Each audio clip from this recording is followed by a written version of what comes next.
الحمد لله رب العالمين والصلاة والسلام على خاتم الأنبياء والمرسلين وعلى آله وصحبه أجمعين أما بعد فأعوذ بالله من الشيطان الرجيم بسم الله الرحمن الرحیم۔ حضور پر نور شافی یوم النشور صلی اللہ علیہ وسلم کی بارگاہ میں عطر و احترام سے درود و سلام کا نذرانہ جھوم جھوم کے پیش کیجیے۔ اللہم صلی وسلم وبارک علی سیدنا و مولانا محمد وعلی آلہ وصحبہ سیدنا مولانا محمد وبارک وسلم وصلی علیہ۔ بعثت نبی صلی اللہ علیہ وسلم کا ایک اہم مقصد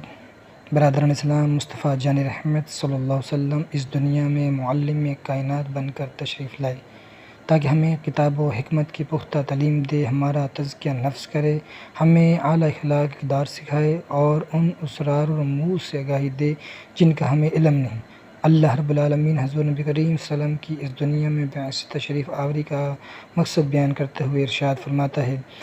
كما أرسلنا فيكم رسولا منكم يتلو عليكم آياتنا ويزكيكم ويعلمكم الكتاب والحكمة ويعلمكم ما لم تكونوا تعلمون۔ ہم نے تم میں سے ایک رسول بھیجا کہ تم پر ہماری آیتیں تلاوت فرماتا ہے اور تمہیں پاک کرتا ہے اور کتاب اور پختہ علم سکھاتا ہے اور تمہیں وہ تعلیم فرماتا ہے جس کا تمہیں علم نہ تھا۔ ایک اور مقام پر ارشاد فرمایا: هو الذي بعث في الأميين رسولا منهم يتلو عليهم آياته ويزكيهم ويعلمهم الكتاب والحكمة وإن كانوا من قبل لفي ضلال مبين۔ وہی ہے جس نے ان پڑھوں میں انہی میں سے ایک رسول بھیجا کہ ان پر اس کی آیتیں پڑھتے ہیں اور انہیں پاک کرتے ہیں اور انہیں کتاب و حکمت کا علم عطا فرماتے ہیں، اور یقیناً وہ اس سے پہلے ضرور کھلی گمراہی میں تھے۔ سرکار دو عالم صلی اللہ علیہ وسلم ساری دنیا کی اصلاح اور تعلیم و تربیت کے لیے معلم کائنات بنا کر بھیجے گئے۔ اس بارے میں حضرت سیدنا عبداللہ بن عمر رضی اللہ تعالیٰ عنہ سے روایت ہے، سرور کائنات صلی اللہ علیہ وسلم نے ارشاد فرمایا: انما بعثت معلما، مجھے معلم استاد بنا کر بھیجا ہے۔ حضور نبی کریم صلی اللہ علیہ وسلم کا طریقہ تعلیم و تعلم کس قدر شاندار اور منفرد تھا، اس بارے میں حضرت سیدنا معاویہ بن حکم سلمی رضی اللہ تعالیٰ فرماتے ہیں: میرے ماں باپ حضور صلی اللہ علیہ وسلم پر قربان، مجھے آپ صلی اللہ علیہ وسلم سے پہلے اور آپ کے بعد بھی آپ سے بہتر کوئی معلم نہیں ملا۔ عزیزان محترم، معلم کائنات سب نے مسلمانوں کی اعلیٰ اخلاق و تعلیم و تربیت کرنے اور ان کے علم و عمل میں وحدت پیدا کرنے کے لیے مختلف انداز اسلوب اختیار فرمائے، آسان سے آسان پہرائے اور مفہوم توحید رسالت کا پاک پیغام پہنچایا، اور کسی بھی چیز کا حکم دینے سے پہلے خود اس کا عملی نمونہ پیش کیا۔ لہٰذا ہمیں بھی چاہیے کہ تعلیم و تعلم کا معاملہ ہو یا کوئی اور پیشہ، سرکار دو عالم وسلم کی پیروی کریں اور ان کے فرامین مبارکہ میں چھپی حکمتوں کو سمجھنے کی کوشش کریں۔ اللہ رب العالمین امت مسلمہ کو نبی کریم صلی اللہ علیہ وسلم کی پیروی کا حکم دیتے ہوئے ارشاد فرماتا ہے: لقد كان لكم في رسول الله اسوة حسنة، تمہیں رسول اللہ علیہ وسلم کی پیروی بہتر ہے۔ حضرات گرامی قدر، سرکار ابد اقرار صلی اللہ علیہ وسلم نے مسلمانوں کو حق و باطل کا فرق سمجھانے، ہمیشہ صراط مستقیم کو اختیار کرنے اور ان کو تزکیہ نفس کرنے کے لیے بارہا تمثیلات مثالوں کا استعمال فرمایا۔ آج کل کے جدید طریقہ تعلیم میں بھی اسے بڑی اہمیت حاصل ہے۔ یہ ایک ایسا طریقہ ہے جسے اختیار کر کے مشکل سے مشکل بات کو بآسانی سمجھا اور سمجھایا جا سکتا ہے۔ حدیث مبارکہ میں ایسے متعدد مقامات ہیں جہاں مصطفیٰ جان رحمت نے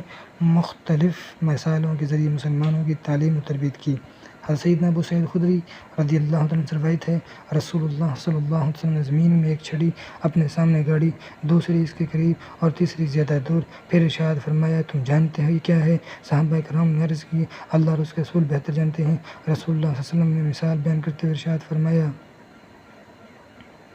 یہ انسان ہے اور یہ اس کی موت ہے، یہ اس کی لمبی آرزویں و تمنائیں ہیں۔ وہ انسان نے پانے کی کوشش میں ہے لیکن تمناؤں کی تکمیل سے پہلے ہی موت آ پہنچتی ہے۔ اسی طرح اچھے اور برے دوست کو مشک اٹھانے والے اور بھٹی دھوکنے والے کی مثال قرار دیتے ہوئے فرمایا، سرکار ابتکار صلی اللہ علیہ وسلم نے ارشاد فرمایا: اچھے اور برے دوست کی مثال مشک اٹھانے والے اور بھٹی دھوکنے والے کی طرح ہے کہ مشک اٹھانے والے سے یا تو کچھ خریدو گے یا تم اس کی صحبت سے اچھی خوشبو پاؤ گے، جبکہ بھٹی دھوکنے والا یا تمہارے کپڑے جلا دے گا یا تم اس کی صحبت سے بدبو پاؤ گے۔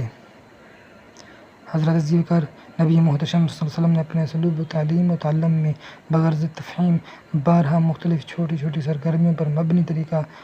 کار بھی اپنایا۔ جدید طریقہ تدریس میں اس ایکٹیویٹی کہتے ہیں کسی چیز کو صحیح معنی میں ازبر کروانے اور طلباء کے قلوب و ذہان میں اسے نقش کروانے کے لیے طریقہ تعلیم بہت مفید اور مقبول ہے۔ برسہ برس کی تحقیق کے بعد دنیا جس طریقہ تعلیم کو آج اپنا رہی ہے، سرور کائنات صلی اللہ علیہ وسلم نے صدیوں قبل اس اسلوب کو اختیار فرمایا۔ حضرت سیدنا جابر بن عبداللہ نے فرمایا، نبی کریم صلی اللہ علیہ وسلم نے ایک لکیر کھینچی، پھر آپ صلی اللہ علیہ وسلم نے اس لکیر کے دائیں اور بائیں جانب 2 مزید لکیریں کھینچیں، پھر درمیانی لے کر ہاتھ رکھ کر فرمایا، ھذا سبیل اللہ، یہ اللہ کا راستہ ہے۔ پھر آپ صلی اللہ علیہ وسلم نے آیت تلاوت فرمائی، وَأَنَّ هَذَا صِرَاطِي مُسْتَقِيمًا فَاتَّبِعُوهُ وَلَا تَتَّبِعُوا السُّبُلَ عَنْ سَبِيلِهِ، یقیناً یہ ہے میرا سیدھا راستہ، تو اس پر چلو اور اس کے علاوہ دیگر راہیں نہ چلو۔ عزیزان من، تقریر و تدریس میں ہاتھ کے اشاروں کا استعمال بہت مفید اور عام ہے۔ کوئی بات سمجھانے کے لیے بسا اوقات کافی لمبی چوڑی تقریر کرنی پڑتی ہے یا کسی طویل پیراگراف کی ضرورت پیش آتی ہے، لیکن اگر اسی بات کو سمجھانے کے لیے اشاروں کا استعمال کیا جائے تو انسان فوراً سمجھ جاتا ہے۔ تاجدار رسالت صلی اللہ علیہ وسلم نے صحابہ کرام رضی اللہ تعالیٰ عنہم کو مختصر لفظوں میں اپنی بات سمجھانے کے لیے بارہا دست مبارک سے اشاروں کا استعمال کیا۔ ایک بار مصطفیٰ جان محمد صلی اللہ علیہ وسلم نے یتیم بچوں پر کمال مہربانی کی تاکید کرتے ہوئے ارشاد فرمایا، میں اور یتیم کی حفاظت کرنے والا جنت میں اس طرح ہوں گے۔ یہ فرما کر آپ صلی اللہ علیہ وسلم نے اپنی شہادت اور درمیان والی انگلی کو ملا کر اشارہ فرمایا۔ عزیزان محترم، سرکار دو عالم صلی اللہ علیہ وسلم نے کس امر کی طرف صحابہ کرام کی بھرپور توجہ مبذول کروانے اور علم جاننے کی جستجو پیدا کرنے کے لیے بسا اوقات حقیقی اشیاء کا بھی استعمال فرمایا۔ سیدنا علی مرتضیٰ رضی اللہ عنہ فرماتے ہیں، ایک بار نبی کریم صلی اللہ علیہ وسلم نے دائیں ہاتھ میں ریشم اور بائیں ہاتھ میں سونا لیا اور ارشاد فرمایا، یہ دونوں چیزیں میری امت کے مردوں پر حرام ہیں۔ اور سامعین، کتب حدیث کے مطالعے سے پتہ چلتا ہے کہ مصطفیٰ جان رحمۃ اللہ علیہ نے صحابہ کرام کی تعلیم و تربیت میں سوال و جواب کا اسلوب بھی اپنایا۔ متعدد روایات میں مذکور ہے، سرکار کائنات سرور کائنات صلی اللہ علیہ وسلم کسی چیز کے بارے میں صحابہ کرام سے پہلے سوال کر کے ان کے اندر تجسس جستجو پیدا کرتے، انہیں طبی طور پر مائل فرماتے اور ان کی بھرپور توجہ مبذول ہونے کے بعد اس سوال کا جواب ارشاد فرماتے۔ اس طرح بہرحال ایسا بھی ہوا ہے کہ کوئی چیز حضور نبی کریم صلی اللہ علیہ وسلم کے سامنے پیش کی جاتی تو تاجدار ختم نبوت صلی اللہ علیہ وسلم موقع کی مناسبت سے اسی چیز کے بارے میں صحابہ کرام رضی اللہ تعالیٰ عنہم سے کوئی سوال پوچھ لیتے۔ یہ طریقہ موجودہ تدریسی طریقہ کار میں بھی طلباء کی ذہنی صلاحیت کو جانچتے اور ان کی پوری توجہ حاصل کرنے کے لیے بڑا مفید سمجھا جاتا تھا۔ حضرت سیدنا ابن عمر رضی اللہ عنہ نے فرمایا کہ ہم نبی کریم صلی اللہ علیہ وسلم کی بارگاہ میں حاضر تھے، کھجور کے درخت کا گودا لایا گیا، اسے دیکھ کر رسول کریم صلی اللہ علیہ وسلم نے ارشاد فرمایا، ان من الشجر شجرۃ مثلها کمثل المسلم، وہ کون سا درخت ہے جو مسلمان کی مثل ہے؟ سیدنا عبداللہ بن عمر رضی اللہ عنہ فرماتے ہیں کہ میرے دل میں آیا ہے کہ میں یہ کہہ دوں کہ وہ کھجور کا درخت ہے، لیکن کم عمری کے باعث میں خاموش رہا۔ نبی کریم صلی اللہ علیہ وسلم نے ارشاد فرمایا، ہے النخلۃ، وہ کھجور کا درخت ہے۔ حضرات گرامی قدر، انسان کوئی بھی چیز اس وقت تک نہیں سیکھ سکتا جب تک اس میں سیکھنے کی لگن اور جستجو نہ ہو۔ یہی معاملہ حصول علم کا ہے۔ علم کے حصول کے لیے بھی انسان کے دل میں شوق و جستجو کا ہونا ضروری ہے۔ معلم کائنات صلی اللہ علیہ وسلم صحابہ کرام میں پہلے حصول علم کا اشتیاق پیدا فرماتے، پھر انہیں کسی امر کی تعلیم دیا کرتے۔ ایک موقع پر غیبت کی تعریف بیان کرنے سے قبل صحابہ کرام کہ جذبہ علم کو ابھارتے ہوئے فرمایا کہ تم جانتے ہو غیبت کیا ہے؟ صحابہ کرام رضی اللہ تعالیٰ عنہم نے عرض کی، اللہ اور اس کا رسول خوب جانتے ہیں۔ رسول کریم صلی اللہ علیہ وسلم نے ارشاد فرمایا، غیبت یہ ہے کہ تم اپنے مسلمان بھائی کے پیچھے اس کا وہ عیب ذکر کرو جو اسے ناپسند ہو۔ صحابہ کرام علیہ رضوان نے عرض کی، اگر اس میں وہ عیب موجود ہو؟ جب بھی رسول محتشم صلی اللہ علیہ وسلم نے فرمایا، اگر تم نے وہ عیب بیان کیا جو اس میں ہے تبھی تو وہ غیبت ہے، اگر وہ عیب اس میں نہیں تو تم نے اس پر بہتان باندھا۔ عزیزان محترم، نبی رحمت صلی اللہ علیہ وسلم کا اسلوب تعلیم و تعلم نہایت منفرد اور انداز گفتگو بڑا نرم اور شیریں تھا۔ محبوب رب العالمین صلی اللہ علیہ وسلم صحابہ کرام رضی اللہ تعالیٰ عنہ کو تعلیم فرماتے تھے، اس قدر ٹھہر ٹھہر کر کلام فرماتے کہ سننے والے سمجھ لیتے، یاد کرنے والے یاد کر لیتے اور لکھنے والے لکھ لیا کرتے تھے۔ حضرت صدیقہ طیبہ طاہرہ رضی اللہ تعالیٰ عنہ نے فرمایا، رسول اللہ صلی اللہ علیہ وسلم اس طرح گفتگو فرماتے کہ اگر شمار کرنے والا چاہتا تو ان کلمات کو شمار کر لیتا۔ میرے محترم بھائیو، خاتم النبیین صلی اللہ علیہ وسلم کی قید کریمہ یہ بھی تھی کہ جب کسی اہم چیز کی طرف توجہ دلانا مقصود ہوتا تو اسے 3 بار ارشاد فرماتے۔ آقا دو جہاں صلی اللہ علیہ وسلم کی اس انداز تکلم اور طریقہ تعلیم کا فائدہ یہ ہوتا کہ سننے والا حضور نبی کریم صلی اللہ علیہ وسلم کے کلام کو سن کر اچھی طرح یاد کر لیتا، اور اگر کسی نے سننے میں کوئی کمی کوتاہی واقع ہوتی یا اس کی کامل توجہ نہ ہوتی تو وہ مکمل طور پر متوجہ ہو کر پوری بات سن لیا کرتا۔ سیدنا انس رضی اللہ تعالیٰ عنہ نبی کریم صلی اللہ علیہ وسلم کی اس انداز اور اسلوب تعلیم کے بارے میں روایت فرماتے ہیں، رسول اللہ صلی اللہ علیہ وسلم جب کوئی گفتگو کرتے تو اسے 3 بار دہراتے تاکہ اچھی طرح سمجھ آ جائے، اور جب کسی جماعت کے پاس جاتے تو انہیں 3 بار سلام کرتے۔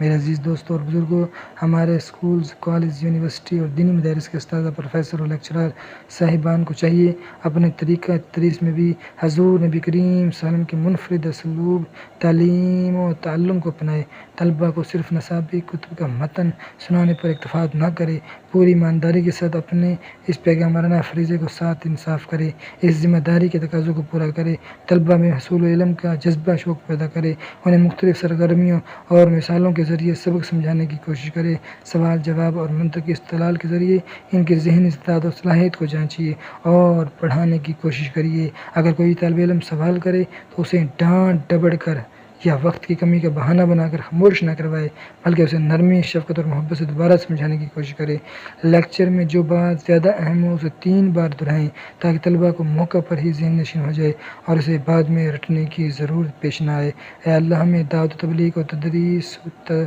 درس و تدریس میں حضور نبی کریم صلی اللہ علیہ وسلم کے اسلوب کو اپنانے کی توفیق مرحمت فرما۔ ہمیں فریضہ تدریس کی اہمیت کو سمجھنے اور اس کے تقاضوں کو پورا کرنے کا جذبہ عطا فرما۔ اپنے تعلیمی نصاب کو قرآن و سنت کے مطابق بنانے کی سوچ عطا فرما۔ ہماری نسل کو یورپی افکار و نظریات سے بچا، اسلامی کلچر کے خلاف تہذیب کاری کرنے والے اسکولوں اور اداروں سے محفوظ فرما۔ آمین بجاہ النبی الامین صلی اللہ تعالی علیہ وآلہ وسلم۔